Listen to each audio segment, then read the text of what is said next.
Hello, this video will go through an example of solving a rational inequality. Just like with polynomial inequalities, we first want to have our rational inequality set up so that one side of the inequality is 0 and the other side is in fully factored form. So with this inequality, we have some work to do to get it into that format. Now, these types of inequalities are fairly difficult to solve graphically because to solve it graphically would involve graphing the expression on the left-hand side as a function and graphing the expression on the right-hand side as a function, so graphing two rational functions, and then comparing those two functions to see when the first function is greater than or equal to the second function. So these can be more difficult than a polynomial inequality to solve graphically. And so we often stick with the algebraic method for these types. Now, algebraically, if I'm looking to try and rearrange so that one side of the inequality is 0, our first instinct might be to try and multiply both sides by x minus 1 or x plus 1 to try and start getting rid of the denominator. But we don't want to do that with inequalities. It's not quite the same as working with an equation where we might multiply both sides by x plus 1, for example. Here, if we multiply both sides by x plus 1, we have no way of knowing whether x plus 1 is a positive value or a negative value, because x plus 1 will be positive for some values of x, but it'll be negative for other values of x. And so if we multiply both sides by x plus 1, then we don't know whether we need to switch the inequality sign or not, right? In some cases, for certain values of x, we would have to switch the sign, switch the inequality sign, and for other values of x, we would not. And so it gets very convoluted very quickly if we start multiplying both sides of a rational inequality by some unknown value. So instead, we look to either add or subtract values. So in order to have the right-hand side be 0 here, I could subtract the entire fraction that's on the right-hand side from both sides of this inequality. So subtract x plus 2 over x minus 1 from both sides to get this inequality. So now we have one side is 0, but the left-hand side is not in factored form. So we want to get a common denominator and rewrite this as one fraction, and then make sure all pieces of the fraction, so the numerator and the denominator, are in fully factored form. So here our common denominator would be x plus 1 times x minus 1.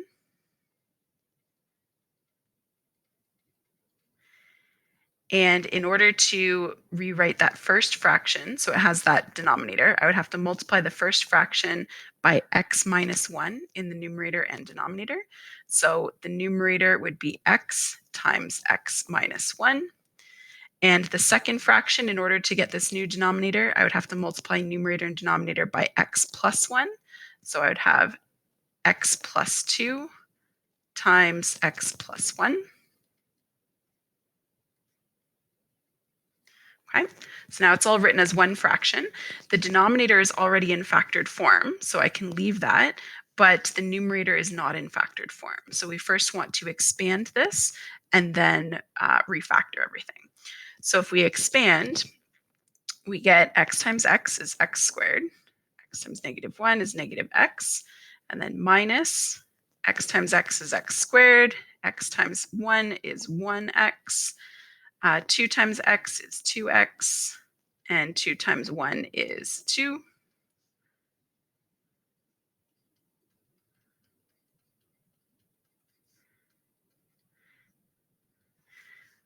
Okay, and doing some simplifying here, we get a numerator that is, just going to move up here, negative 4x minus 2.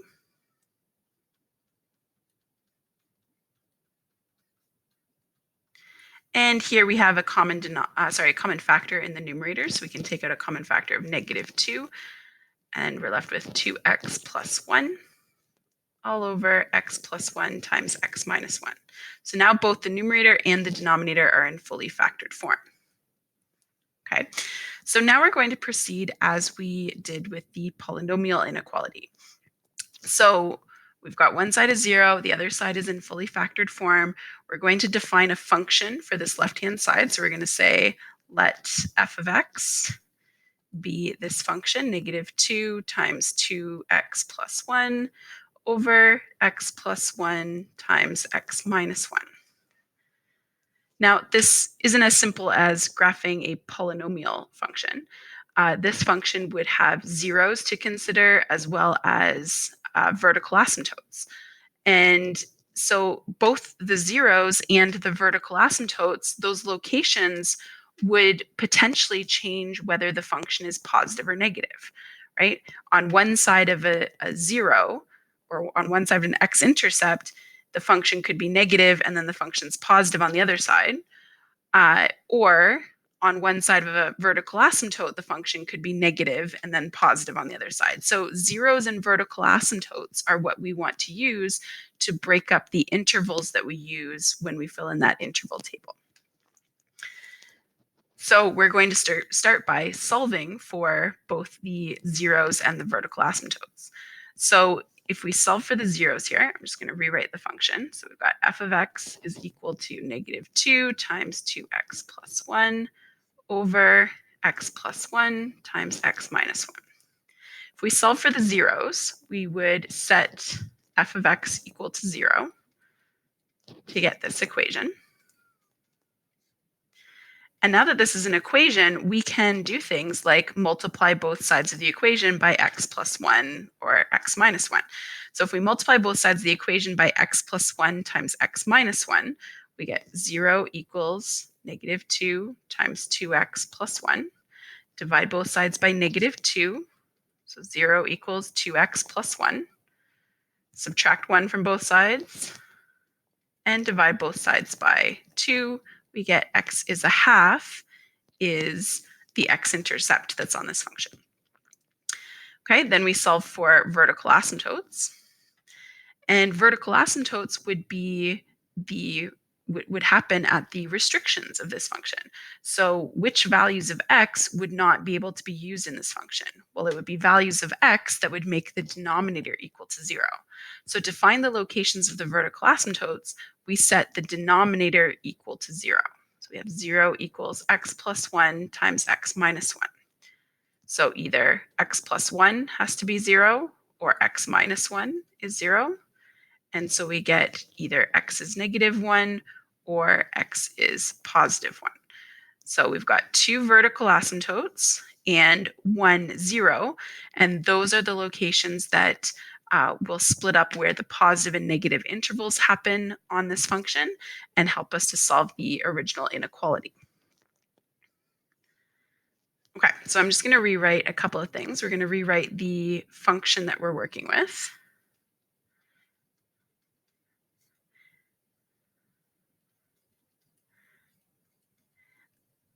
As well as the reminder that in the inequality, we want to know when is this function f of x greater than or equal to 0? Because our initial inequality was -2 times 2x plus 1 over x plus 1 times x minus 1 is greater than or equal to 0. So we want to know when is this function f of x greater than or equal to 0. And we're going to set up our factor and interval table in order to do that. So we found that our vertical asymptotes happened at x equals -1 and x equals +1. And our zeros, or the 1, 0 of the function, was at x equals -1/2. So these are the 3 values we're going to use to split up our interval table. So I'm going to start by listing all of the factors of this function f of x.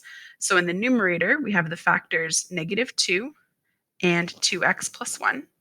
And in the denominator, we have the factors x plus 1 and x minus 1. And just like with our polynomial inequalities, we'll then list the final result for f of x at the bottom of the table, whether f of x is positive or negative. Okay, across the top of the table, we're going to list our intervals starting at -infinity and going to +infinity, and using these 3 values for our asymptotes and zeros to split up those intervals.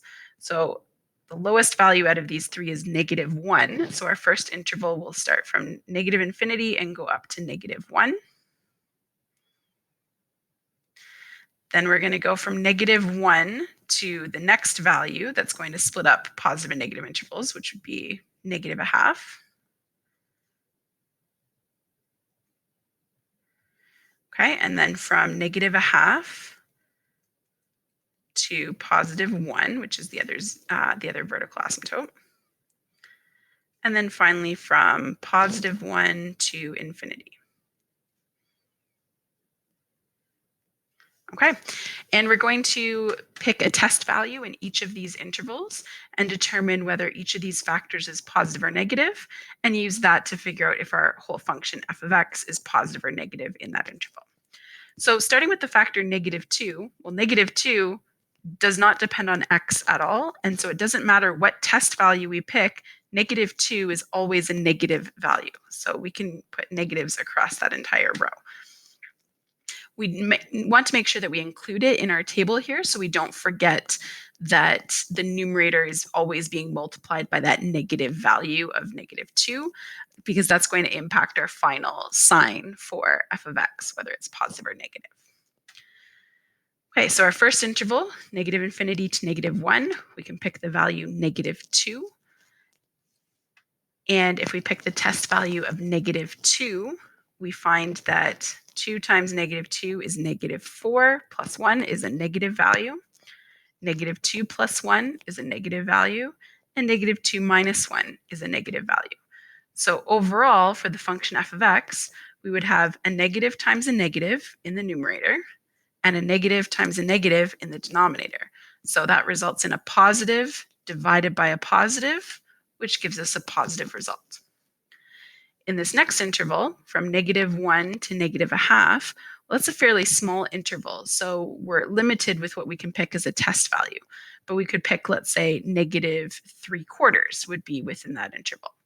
And if you substitute x as -3/4, you get that 2x plus 1 gives a negative result, x plus 1 gives a positive result, just barely positive, and x minus 1 would give a negative result. So overall, for the function f of x, we have a negative times a negative in the numerator, so a positive value in the numerator, and a positive times a negative in the denominator, which gives a negative result in the denominator. So we have a positive value divided by a negative value results in a negative value overall. In the third interval, 0 is the easiest value probably to pick in this interval. And if we substitute in 0, 2x plus 1 gives a positive result. X plus 1, so 0 plus 1 would give a positive result. And 0 minus 1 gives a negative result. So overall, we now have a negative in the numerator and a negative in the denominator. Negative divided by a negative gives a positive result. And our last interval, let's pick a test value of, let's say, +2. So we have 2 times 2 plus 1 is a positive result. 2 plus 1 is also positive, and 2 minus 1 is also positive. So here we have a negative result in the numerator divided by a positive number in the denominator. So overall, we get a negative result. So now to write out our solution set, we want to know which of these intervals we have to include in the solution set. Well, we want to include all of the x values where the function would be greater than 0. Well, here we know the function is greater than 0 from -infinity to -1, and the function is greater than 0 from -0.5 to 1. So we definitely want to include those in our solution set. But then we want to consider where is the function equal to 0. So we consider in between each of these intervals. So here, that's the x value of -1 in between the first two intervals. And the x value of -1 is a vertical asymptote. So we don't want to include that in our solution set because the function doesn't equal 0 at the location of a vertical asymptote. The function is undefined at the location of a vertical asymptote. So we do not want to include x equals -1 in our solution set. In between the second and third interval is the x value of -0.5, and that was our 0. So we do want to include the x value of negative a half because the function is equal to 0 at that x coordinate. The in between our third and fourth intervals, that's the x value of 1, and that was one of our vertical asymptotes. So again, we don't want to include 1 in our solution set. So when we write out our solution set, we have x is an element from negative infinity to negative 1, not including negative 1 because that's the location of a vertical asymptote. Then also, we want from negative a half to positive 1. We do want to include negative a half because that's the location of a 0, but we don't want to include the x value of positive 1 because that's the location of a vertical asymptote. So this is our final solution set for this rational inequality.